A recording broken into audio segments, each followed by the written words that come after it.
अध्यात्म विज्ञान कोई धर्म या संप्रदाय नहीं है, ये स्पिरिचुअल साइंस है जो कुदरत के कानून पर आधारित है। ये विज्ञान पूरे ब्रह्मांड के सभी रहस्यों को उजागर करता है और जीवन के सभी पहलुओं को समझने के लिए एक नई दृष्टि देता है। इसी को आर्ट ऑफ विजन कहते हैं, दुनिया को देखने की एक नई दृष्टि, जो अध्यात्म विज्ञानी परम पूज्य स्वामी श्री कमलेशानंद जी के निर्देशन में सनातन सत्य का अनुसंधान कर हमारे जीवन को प्रकाशित करे। जय सच्चिदानंद। ઇન્વોલ્વમેન્ટ જ્યાં સુધી તમારું ઈરાદાપૂર્વક નથી ત્યાં સુધી તમે જવાબદાર નથી. ઓકે. અને જ્યારે તમારું ઇન્વોલ્વમેન્ટ ઈરાદાપૂર્વકનું છે, with your intention, then you are responsible. એ તો જાગૃતિ આવ્યા પછી છૂટો થઈ શકે. અજ્ઞાનમાં જાગૃતિ હોય એ સંસારી જાગૃતિ હોય, અને જ્ઞાનમાં મોક્ષ માટેની જાગૃતિ હોય. પણ જાગૃતિ તો બેમાં કામ કરે ને. અજ્ઞાનમાં જાગૃતિ તો હોય છે જ. રાગ, દ્વેષ, કસાય, પ્રકૃતિનો સ્વાર્થ, આ બધી જાગૃતિ છે. અને ત્યારે જ આ બધું ક્રોધમાન માયાલોભ થાય છે સર્જન રૂપે, નહીં તો થાય જ નહીં. પણ જે વિષય છે, વિષય એવો સબ્જેક્ટ છે કે એમાં વ્યક્તિ ઘણો ડીપલી વિચાર કલ્પનામાં ખોવાઈ જાય, પછી એને પાછળથી થોડાક સમય પછી ધ્યાન આવે કે હું ખોવાઈ ગયો. તો એના માટે આપણે બ્રહ્મચર્યની પુસ્તક છે દાદાની, એમાં લખ્યું છે કે 2 પાંદડે હોય ત્યારે ચૂંટી નાખવાનું. તો એ જાગૃતિ જે છે 2 પાંદડે ચૂંટી નાખવાની જાગૃતિ એ પુરુષાર્થથી એટ એ ટાઈમ આવી જાય કે એ ડિસ્ચાર્જ જે છે એનો ભાગ ભજવીને પછી જ આવે? એમ ના આવે ને. કેમ ના આવે? આવે. આપણા નિશ્ચય સ્ટ્રોંગ કરેલું હોય તો. આપણો નિશ્ચય એ જો નિશ્ચય એમને એમ ના થાય. ત્યાગ ન ટકે વૈરાગ્ય વિના, અને વૈરાગ્ય ન ટકે વિચાર વિના. વિચાર પેલા હોવા જોઈએ કે આ વસ્તુ જે મારા જીવનમાં બને છે એ કેમ નહીં, એનું આપણને ખ્યાલ હોવો જોઈએ કે મારા માટે હિતકારી છે કે નહીં. આજે એક વીર્યના ટીપાની અંદર મનુષ્ય બનાવવાની તાકાત છે. શું છે? મનુષ્ય બનાવવાની તાકાત. હવે એ જ વીર્યને જો વેડફી નાખીએ તો આપણે શક્તિહીન થઈએ. એટલે આપણી પાસે સમજણ હોવી જોઈએ કે કેમ આમ નહીં. એમ સમજાય છે? મિકેનિકલ નહીં, કોઈએ કીધું માટે નહીં. સમજાય છે? આપણને એનું જાગૃતિ પૂર્વકનું હિત સમજાવવું તો જ તમને જાગૃતિ રહેશે. કોઈને કહેવાથી ના રહે તો ક્ષણિક રહે. બરાબર. તમને પોતાને ખ્યાલ આવવો જોઈએ કે આ મારા ખિસ્સામાંથી કંઈક વસ્તુ જઈ રહી છે, તો તમે અવેર થાવ. એવું ફીલ થવું જોઈએ. આજે 40 દિવસનો તમે જે ખોરાક ખાઓ છો એનું જે લોહી બને એ લોહીમાંથી એક વીર્યનું ટીપું બને છે. સમજાય છે? એટલે એમાં કેટલી તાકાત હશે કે એમાંથી મનુષ્ય બને. શું બને? મનુષ્ય બને. સમજાય છે? હવે એનો દુરુપયોગ કરો તો સામે નુકસાન પણ છે ને એટલું. એટલે આપણને સમજાવવું જોઈએ. એટલે જ્ઞાનીઓએ કહ્યું કે આનો ઉપયોગ કેવો કરવો, તો કે છે કે વંશ પ્રાપ્તિ પૂરતો. કેવો? વંશ પ્રાપ્તિ. જેમ આપણા ઋષિ મુનિઓ પણ વંશ પ્રાપ્તિ કરતા હતા, પણ વિષય વાસના નથી એ લોકોને. ખ્યાલ આવે ને? વંશ પ્રાપ્તિ પૂરતું બરાબર છે કે મારો વારસદાર હોવો જોઈએ, પણ વિષય વાસના નથી એ લોકોને. એટલે આમાં આશય છે ક્લિયર. આમાં આશય વિષય વાસનાનો નથી, પોતે જાગૃત છે. સમજાય છે મારી વાત? એટલે જાગૃતિથી બધું થઈ શકે. એટલે કોઈ પણ વસ્તુ ડિસ્ચાર્જમાં હોય એ કેટલી લાંબી એની અજાગૃતિનો ફેઝ ચાલશે એ આપણા નિશ્ચય કે આપણી એનાલિસિસ એના ઉપર આધાર રાખે છે. કોઈ પણ સબ્જેક્ટમાં એવું નથી કે એમ ડિસ્ચાર્જ પેલું અડધા કલાક ચાલવાનું તો ચાલે જ, એવું નથી. એક ફર્સ્ટ સેકન્ડમાં પણ એને ઉડાડી શકાય એવું છે. એમ પરિણામને ના બદલી શકાય, અંદર પરિણામની જે ઇમ્પેક્ટ છે એ ઇમ્પેક્ટને બદલી શકાય. સમજાય છે? જે સૂક્ષ્મ લેવલે જે અસર છે, ભાવ લેવલે અસર છે, આશય લેવલે અસર છે, એને બદલી શકાય. હિસાબ લેવલે જે અસર છે એને ના બદલી શકાય. હવે જે કોઈ પણ ગાંઠ ફૂટે કોઈ પણ સબ્જેક્ટની તો એના વિચારો ચાલુ થઈ જાય. જેમ આપણી જાગૃતિ આવી જાય છે એ ગમે તે સમય પછી આવે તરત કે પછી પાછળથી, તો એ વિચારો બંધ થઈ જાય છે. હા તો એ વિચારો શું એટલા જ ફૂટવાના હતા એટલે એવું થયું કે આપણે જાગૃત થઈ ગયા એટલે પેલા ફૂટ્યા વગર જતા રહ્યા, એમ શું થયું એમ? ના, એવું નહીં. આ હંમેશા કેવું હોય કે સામાન્ય રીતે આપણે ઘરના આંગણે જાગતા હોઈએ તો ચોર ઘરમાં ના પહે. આપણે તાકાતવાળા હોય કે ના હોય, બરાબર, કારણ કે આપણે જાગતા છીએ. પણ ઘર ઘર ડૂબતા હોય, બાજુ બંદૂક હોય તો થઈ જાય, કારણ કે આપણે ઊંઘતા છે ને.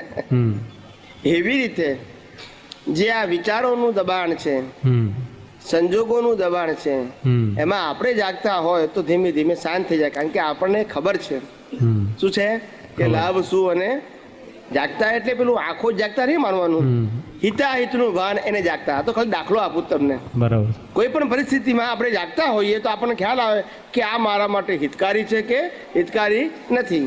એવી જાગૃતિ જો આપણી હોય તો એવો સંજોગ નેગેટિવ આવે તો આપણે જાગતા હોઈએ એટલે પછી એની બહુ લાંબી અસર આવે નહીં, કારણ કે આપણે જાગતા છીએ.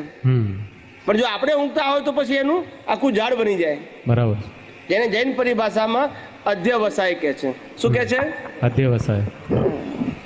તો સ્વામીજી, એ મારું પૂછવાનું એ હતું કે જેટલા વિચાર આયા અને જાગૃતિ આવી એ તરત જ ઓન ધ સ્પોટ એના પછી એ લાઈન જે છે વિચારોની બંધ થઈ જાય, કારણ કે આપણી જાગૃતિ છે. બંધ થાય ને, થાય ને. તો જે ડિસ્ચાર્જ આટલા સુધી ચાલ્યું એ વ્યવસ્થિતનો ભાગ છે, પણ એના પછી જે જો મારી જાગૃતિ ના હોત તો એ વિચારો એવા કન્ટિન્યુ રહ્યા હોત કે આટલું જ ડિસ્ચાર્જ થવાનું હતું એટલે મારી જાગૃતિ આવી ગઈ, એ એમ કહું છું.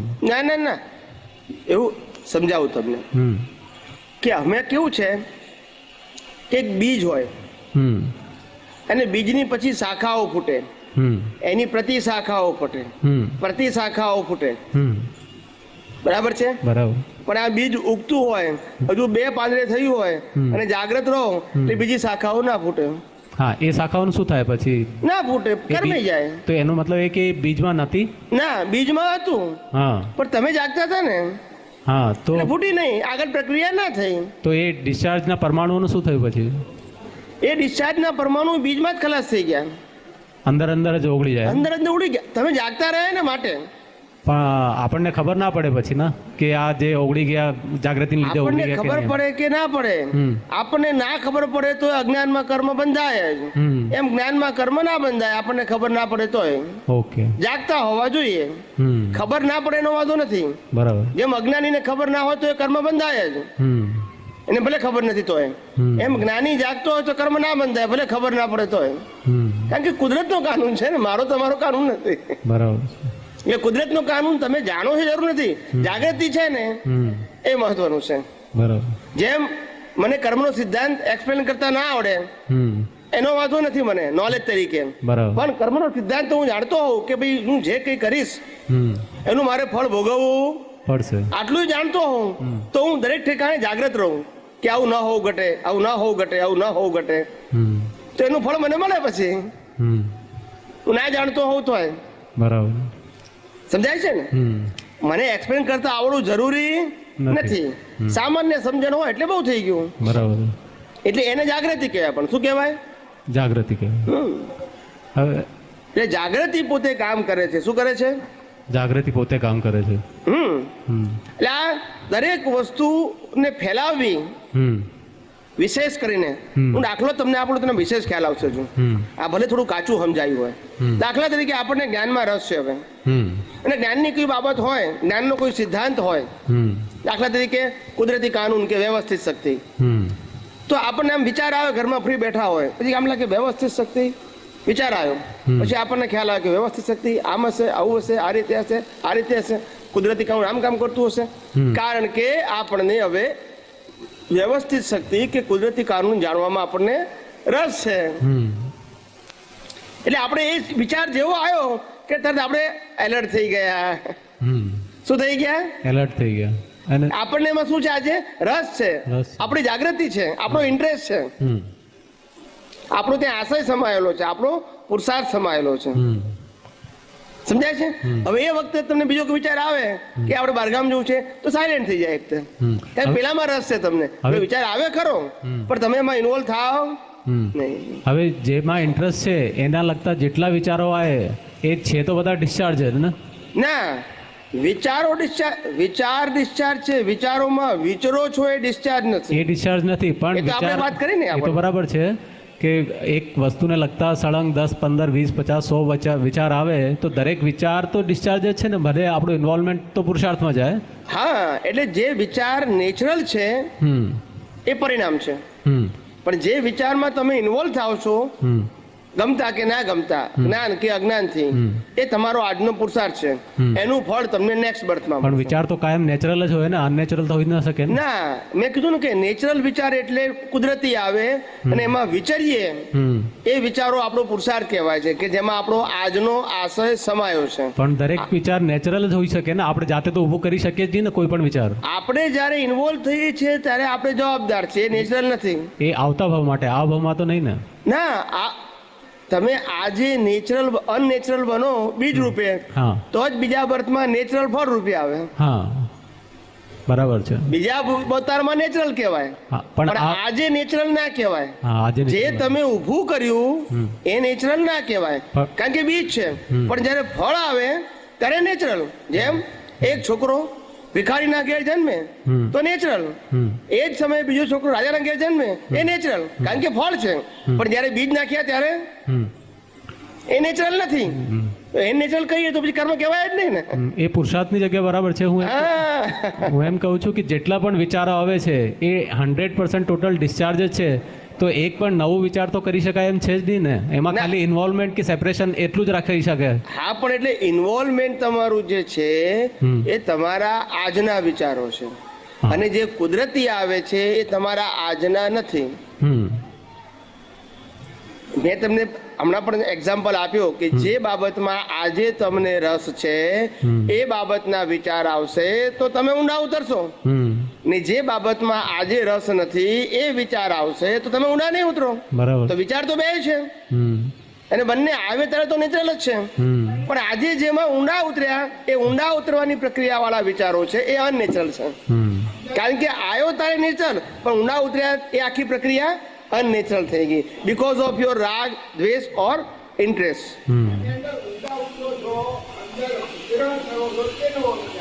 એ જ મેં કીધું ને. એટલે ઓન ધ સ્પોટ જે આવે છે એ તો બટ નેચરલ છે, એના માટે તમે જવાબદાર નથી. પણ એમાં ઇન્વોલ્વ થઈ ગયા ત્યાર પછીની બધી પ્રક્રિયા માટે તમે જવાબદાર છો. એટલે કીધું ને, જ્ઞાની પુરુષ શું કીધું કે મન વચન કાયાથી તું મુક્ત રહેવા પ્રયત્ન કર. શું કહે છે? મુક્ત રહેવા પ્રયત્ન કર. કારણ કે આપણને શું લાગે છે, વિચારો આપણને કેમ ગમતા અથવા ના ગમતા લાગે છે? કારણ કે હજુ આ જગતમાંથી કંઈક આપણી અપેક્ષાઓ છે, ઈચ્છાઓ છે, કંઈક પ્રાપ્ત કરવું છે, કંઈક મેળવવું છે. આ બધી વસ્તુઓની જે આપણી વૃત્તિ છે એ વૃત્તિઓ આપણને રાગ અથવા દ્વેષ તરફ લઈ જાય છે. સમજાય છે? બરાબર. પણ જેને વિચારોથી છૂટો રહે છે એટલે એના માટે બધા વિચારો સરખા. અને તે વખતે સરખા એટલા માટે છે કારણ કે વિચારોના માધ્યમ દ્વારા એને કશું મેળવવું નથી. હું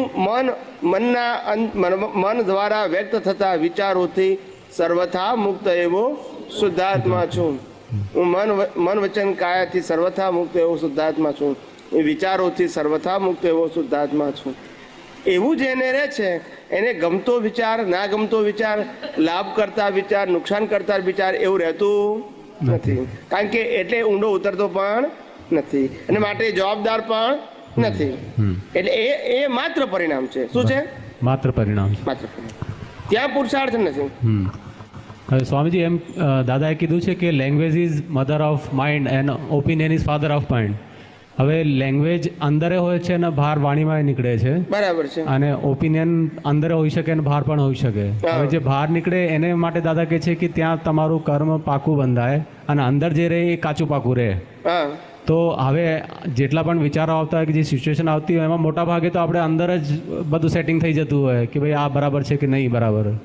તો એ જે અંદર બંધાયા એના કરતાં જે મારે મોક્ષ માર્ગને લાયક અને સહાયક છે એ શું વાણીમાં અને ઓપિનિયનમાં આવવા જોઈએ બહાર તો વધારે સોલિડ થાય કે અંદર હોય તોય ચાલે એમ? ભાવમાં હોવા જોઈએ, વાણીમાં આવવા જરૂરી નથી. આ જુદું કહેવા માંગે છે. અચ્છા. Opinion is the father of mind and language is the mother of mind.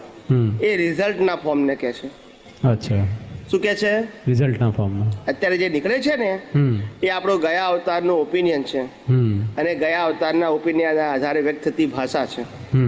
ઘણા બધા ઓપિનિયનો અંદર હોય, એ બધું ભાષામાં વ્યક્ત થતું નથી. એ એક લેવલનું છે. 2 લેવલનું હોય તો ભાષામાં આવે, 3 લેવલનું હોય તો વર્તનમાં પણ. વિચાર, વાણી અને વર્તન, આ 3 લેયર છે. સમજાય છે? એટલે કેટલાક વિચારો ફક્ત વિચાર રૂપે રહે, વાણીમાં ના આવે. કેટલાક વિચાર ને વાણી 2 હોય પણ વર્તનમાં ના આવે. અને કેટલીક વસ્તુમાં વિચારો, વાણી ને વર્તન 3 હોય. એ ડિપેન્ડ છે. શું છે? કમ્પલસરી નથી કે 3 વસ્તુ બધી વખતે હોવું જ જોઈએ, એવું જરૂરી નથી. એ આપણા કર્મના ફળ કેવા છે એના ઉપર, ગયા અવતારમાં કેવા બીજ નાખ્યા છે એના ઉપર આધાર. માત્ર વિચાર રૂપે નાખ્યા હોય તો વિચાર રૂપે વ્યક્ત થાય, વાણી રૂપે ના આવે. સમજાય છે ને? બરાબર. એવી રીતે એટલે આ બધું વસ્તુ સમજવા જેવી છે.